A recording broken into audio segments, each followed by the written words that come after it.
Welcome to Popternative, where we dive into topical discussions from the worlds of pop culture, social media, and sports. Here is your host, Peter Remoliotis, aka PD Beats. Hello and welcome to the Popternative podcast, the podcast and talk show where we have digital discussions in the worlds of TV, film, pop culture, social media, sports, music, news, everything really. Depending on the guest, we talk about it all. As always, I'm your host, Peter Remoliotis. On social media, you know me as PD Beats. You'll recognize my guest from Letterkenny, which is on Hulu, and he stars in Odd Man Rush, which is a hockey movie. We're with Dylan Playfair. Dylan, welcome to Popternative, man. Dude, finally here. We were just joking before the podcast. It's been 5 years in the making. This is 5 years in the making. And we were going to try to get you on like the first year we made the show because we had our anniversary in September, 5 years. So we were talking about this in like the early stages of Popternative. Yeah, it went beyond something where I was like, oh man, I feel bad, I'm flaky, to like, no, this is kind of a running joke. Like by the time we do actually get this thing organized, because I think you've actually interviewed several other guys from the show. I'm knocking them all down. It's like Pokemon, gotta catch them all, and like, it's amazing. Well, seriously, I'm glad we got this done. Odd Man Rush, man, finally a hockey movie. We know how much hockey kind of means to you, so it was pretty cool you were able to play in the hockey movie. Yeah, you'd almost think I'd done hockey roles before, eh? Yeah, man. No, Odd Man Rush is really cool for a couple of reasons, but one was. When I read the script, I was filming Letterkenny, and I have done a couple of other hockey role type projects before. Mr. Hockey, where I played Gordie Howe's oldest son. I did a 3D film that plays at the Hall of Fame called Stanley's Game 7. Yeah, you did. Yeah, so that's fun. But yeah, it was something that, like I talked to my agent and manager. I'm like, I don't need to bring another hockey player to life, but this guy's story, for me, was something that I felt like I had gone through such a similar process when I went from acting to hockey. From hockey to acting, that I kind of wanted to do that story justice, and I felt that I could bring a level of realism to that story. And it wasn't all about the games, the season. The majority of the appeal for that movie for me was that theme of transition, and how people deal with a change in career path, and I felt it was something that I could do honestly, and when I had the chance to meet Bill Keenan and Doug Durrett, we felt the same way. So it was cool to be part of that film for sure. I mean, we're both part of the kind of hockey culture. I mean, you've been playing hockey most of your life. I've been around the rinks for all my life as well. I mean, what I really liked about the film is kind of there was the little things that the hockey community can really kind of adapt to, you know what I mean? Like the one scene I remember is at the end when you're kind of packing up, you guys making sure you have extra tape for the summer and extra gear for the summer. I mean, how relatable is that? You guys really put in things that like the hockey culture can really relate to in terms of playing and the grind of making it in the minor leagues as well, right? Yeah, definitely. And that was something that Bill really wanted throughout the film was Easter eggs, authenticity. A film that a hockey player would watch and believe. So that was a big part of the discussions that we had. And obviously the cast that they got was fantastic. Most of those guys are actually from Europe. And we filmed in Hamilton, New York, which is kind of the middle of nowhere. It played for Sweden really well. And we even got to film we got to film in the rink where they film Slapshot. So there was a lot of that.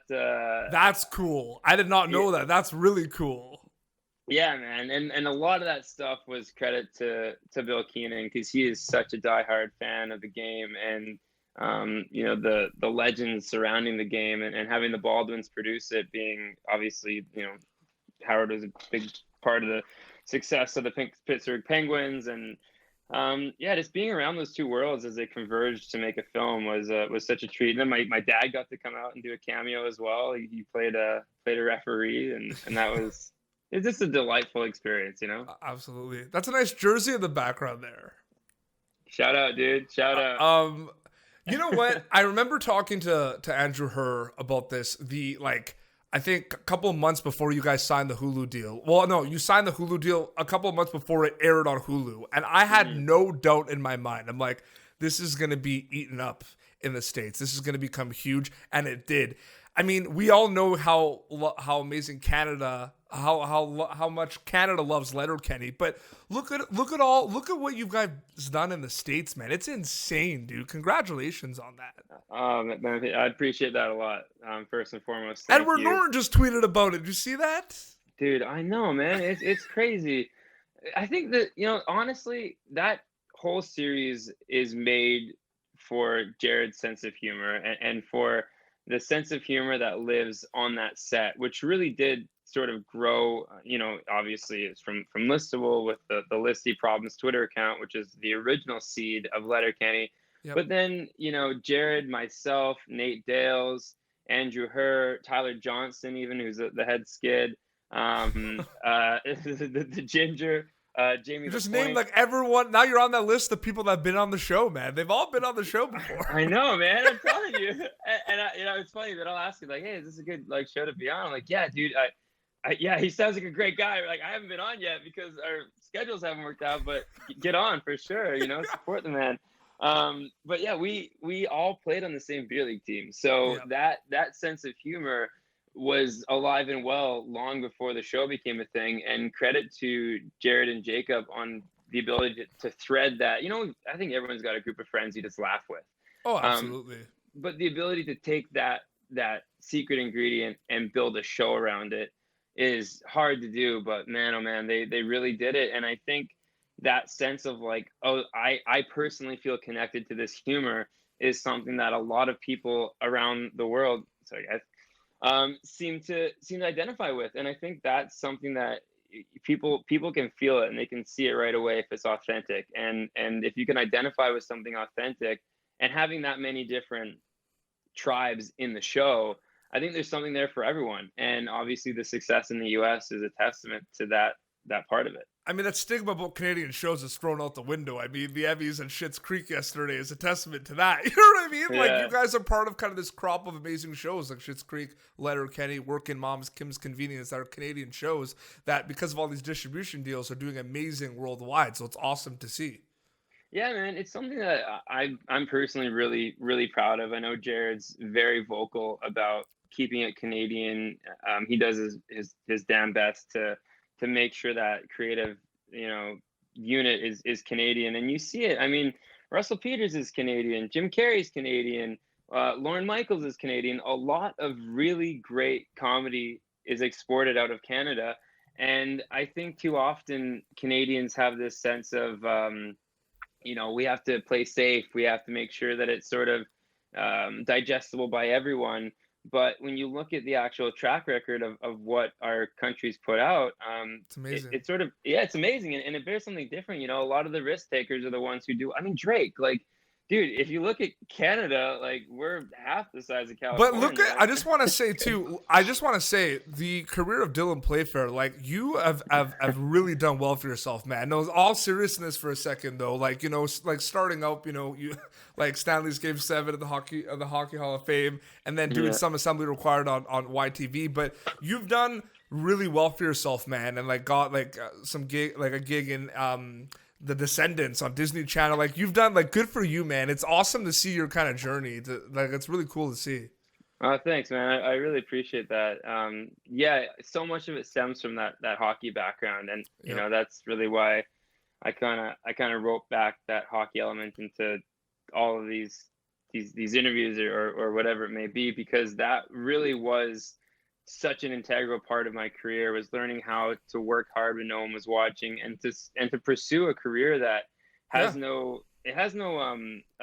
like laid out path, right? Everyone's career in the NHL looks different as to how they got there, and that's the same when it comes to film and TV. So no, I appreciate that, man. It's hard work and preparation and skill or luck intersect. I don't know. What is it? Back check, paycheck?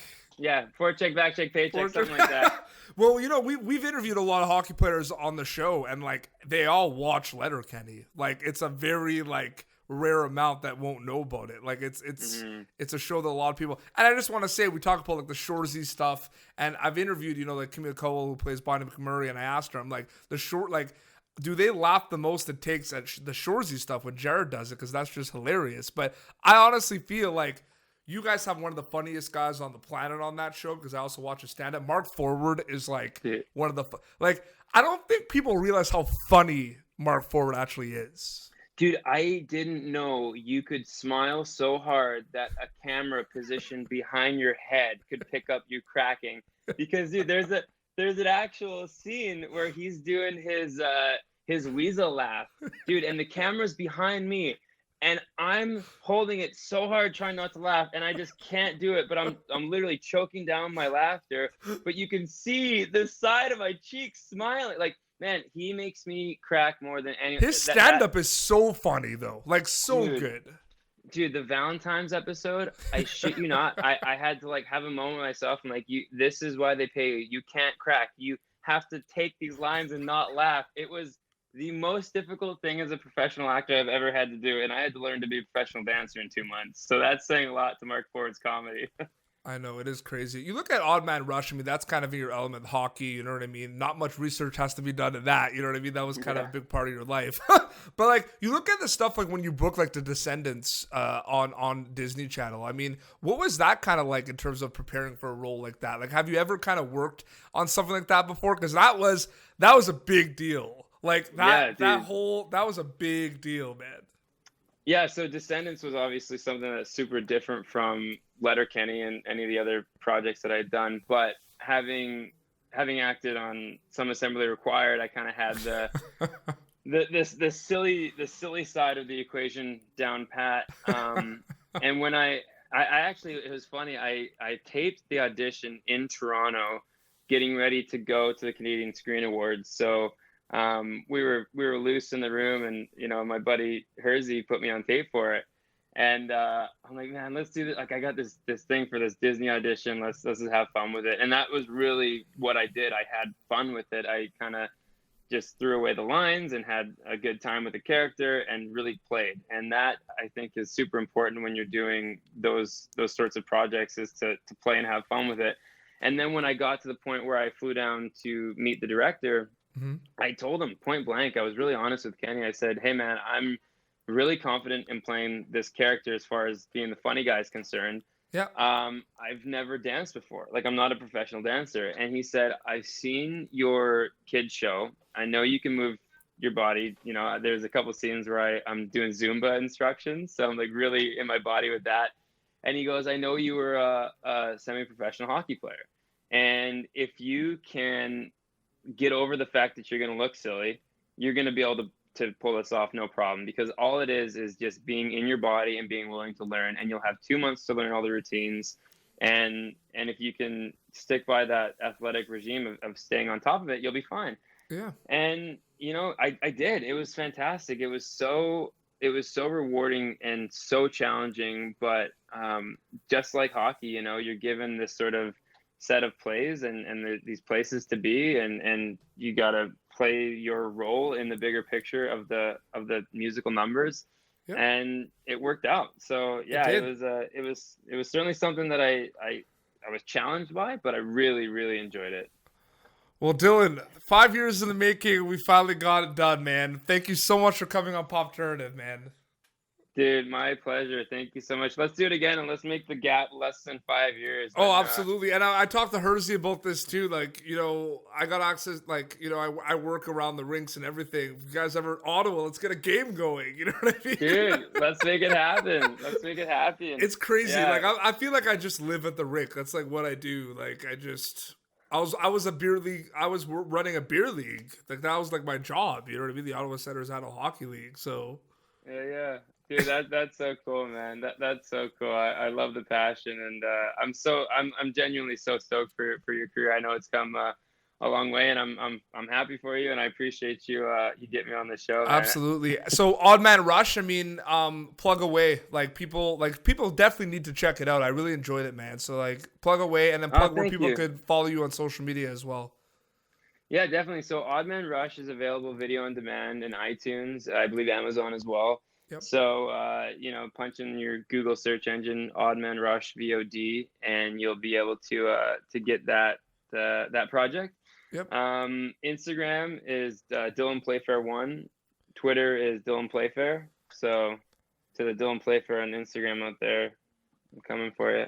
Absolutely. And of course, it's really important before we go. I mean, it's all about the flow And the snow. and the snow. Well, this has been Popternative, youtube.com/Popternative for previous episodes. Be sure to check out Dylan Playfair in Odd Man Rush, available now on video on demand. Until next time, this is Dylan Playfair and Petey Beats signing off. Thank you for tuning in to Popternative. Make sure to check out our past episodes of Popternative on YouTube. Be sure to like Popternative on Facebook and follow us on Twitter.